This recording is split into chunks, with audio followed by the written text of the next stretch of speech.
बिहारचा विजय जल्लोष साजरा केला। कोणाचीही जेवढी अपेक्षा होती त्यापेक्षा प्रचंड मोठा आणि ऐतिहासिक असा विजय एनडीएला बिहारमध्ये मिळालेला आहे।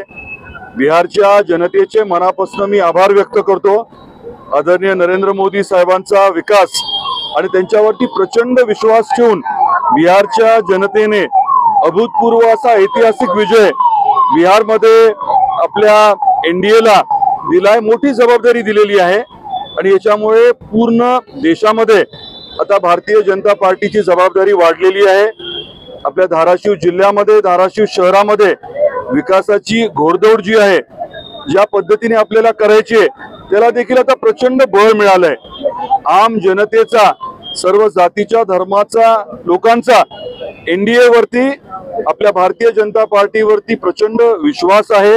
हे परत एकदा अधोरेखित झालेलं आहे आणि धाराशिवची जनता देखील, इथले नागरिक देखील अतिशय ठामपणे भारतीय जनता पार्टीच्या, महायुतीच्या पाठीशी खंबीरपणे उभे राहतील।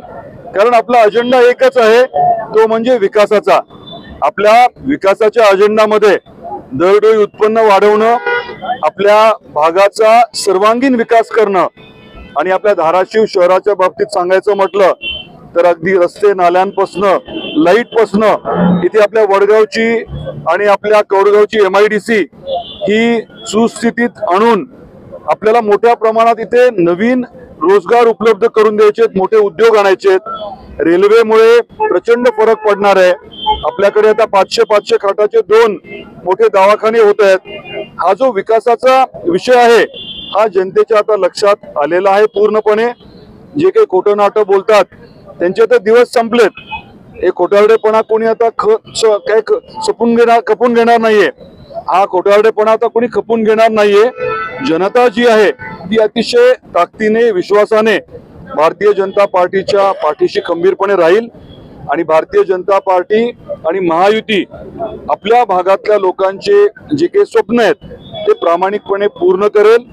आता शेतकऱ्यांच्या बाबतीत सांगायचं म्हटलं तर जवळजवळ 1100 कोटी रुपये, 1100 कोटी रुपये हे शेतकऱ्यांच्या खात्यावरती जमा व्हायला सुरुवात झाली आहे। हे अनुदानाचे पैसे आहेत, 18,500 रुपये प्रति हेक्टर प्रमाणे 3 हेक्टर पर्यंत।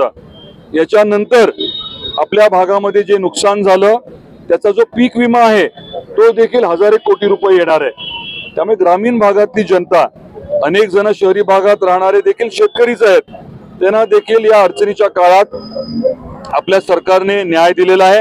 आदरणीय देवेंद्रजीने न्याय दिलाय, आदरणीय शिंदे साहेब, आदरणीय पवार साहेब यांनी सगळ्यांनी न्याय दिलाय। त्यामुळे जनता देखील अतिशय ठामपणे महायुतीच्या पाठीशी खंबीरपणे राहील असा पूर्ण विश्वास आम्हाला आहे।